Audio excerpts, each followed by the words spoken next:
It has now been about a month since the release of the Nightreign hard mode, Deep of Night, and I've pretty much been playing this mode exclusively for about 150 hours.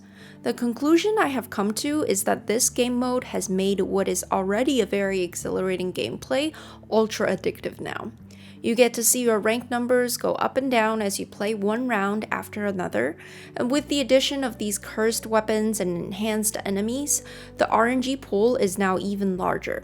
But there are quite a few things about this game mode that are very frustrating for me, and dare I say, the frustration is also part of what makes it addicting for me.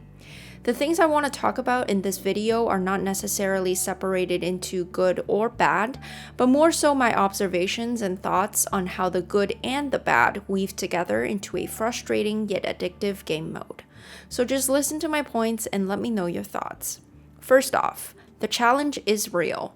The hard mode is indeed a lot harder than the base game. Depth 1 does not vary from the normal game too much, but starting at Depth 2, you start to see some changes in enemy placement, and Depth 3 is a very obvious jump in difficulty.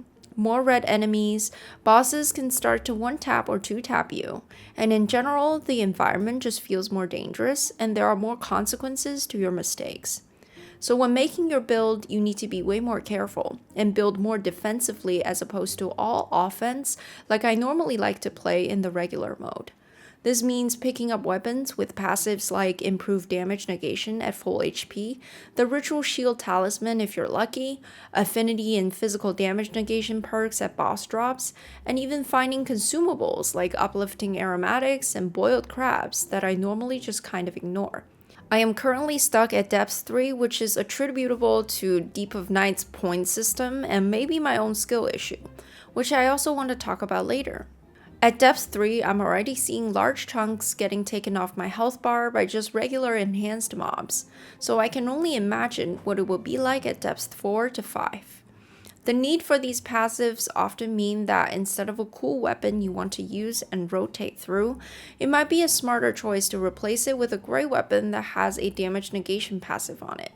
I think this part in particular is a bit frustrating to me because, as I mentioned in my last video, part of why I love Nightreign to begin with is the very fact that I get to try different weapons. In this game mode, it all of a sudden became a less optimal way of thinking. So yeah, while this is somewhat inevitable with the increase in enemy damage, I would like to still be able to use different weapons and not worry too much about passives. Interestingly enough, with the addition of deep relics that you get exclusively from this game mode, a lot of them come with amazing upsides, but also at times detrimental downsides, like taking damage cause death buildup, rot buildup, poison buildup, every status effects you can think of, and I've seen some teammates take a punch and immediately self-combust. These relics are probably for people who don't think they're going to get hit, which is not me, but it is an interesting element to consider now when you're making your build. Same with weapons. In the regular game mode, all you really need to think about is the weapon, and the passive is always good, so it's just a matter of which one you want to prioritize.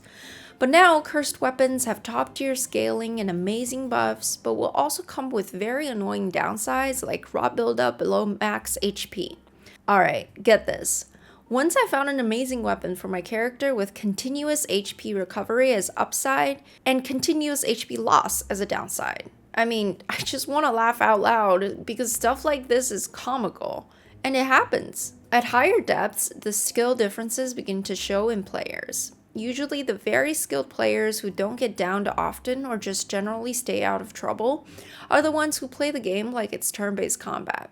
I am a Duchess main, and in the base game, even my somewhat limited health pool can still tank some hits.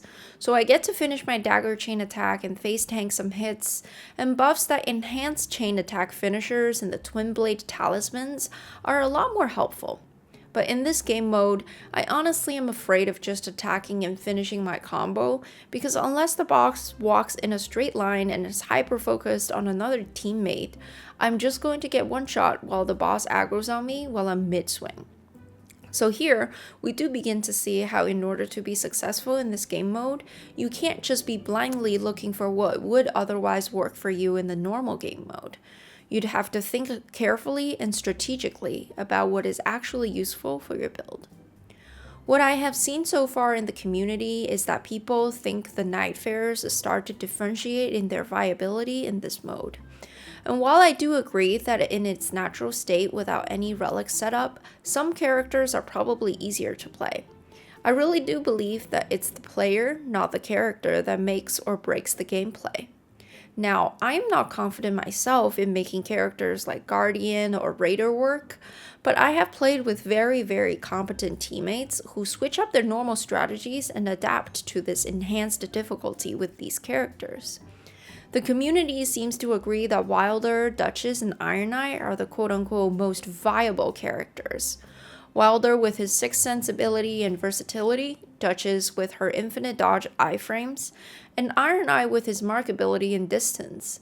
But Raider with fist weapons, Guardians with the right affinity buffs, and even Revenant with the right weapons and at times just straight up dodge masters can be invaluable to the team. It might take a bit more skill and effort for some characters than others, but honestly that's part of the challenge mode here as well. Do I think Revenant is seriously unbalanced and her summons are borderline useless in this game mode? Yes, she really is the only one that I can almost 100% say is not balanced well for this game mode.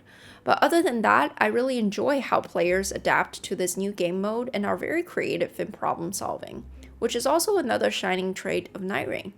Yes, more HP is always good no matter who you're playing, because you can't DPS if you get one shot. But also at some point, without any damage negation buffs, you're going to get one shot anyways.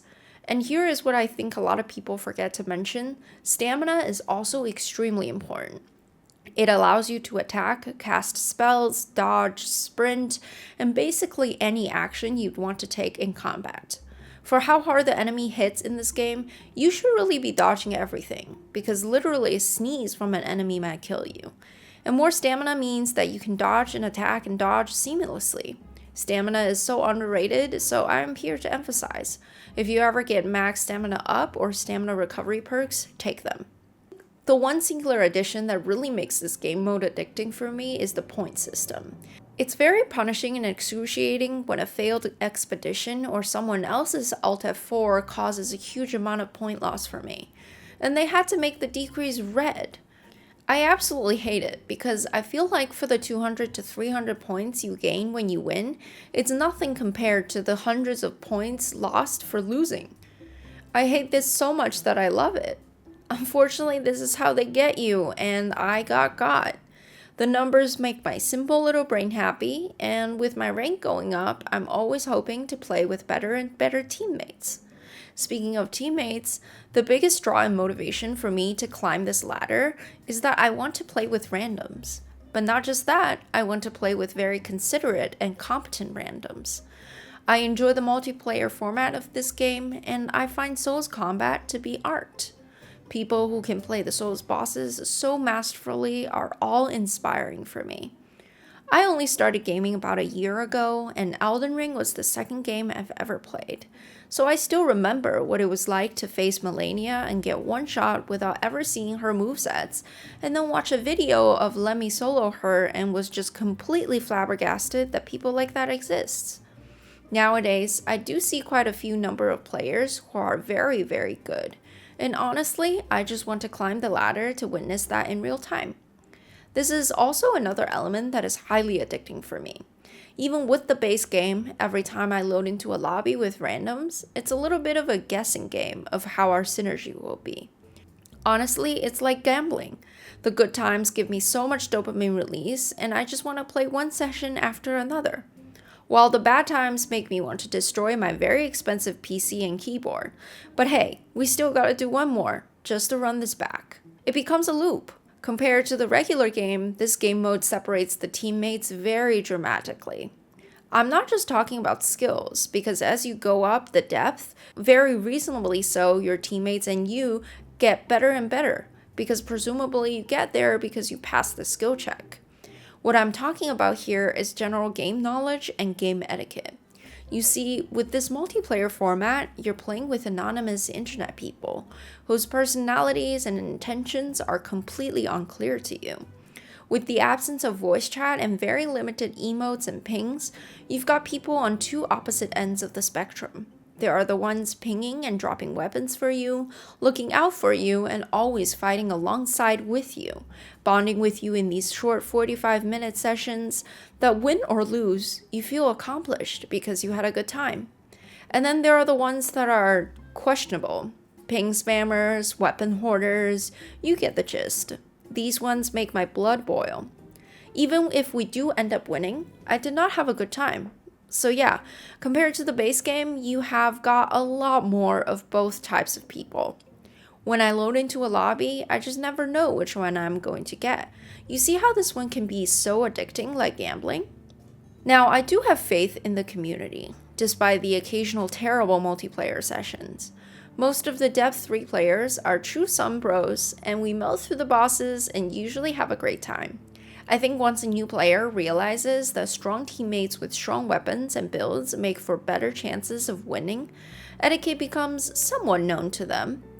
This is a teamwork-oriented game after all, and it's really important to show goodwill and trust that would increase your chances of winning. So overall, I love this game mode. I love Deep of Night. It is frustratingly difficult and punishing, but that's why I am addicted. Call me try hard, but I foresee this game mode keeping me busy until Nightreign's DLC comes out. Until next time, bye.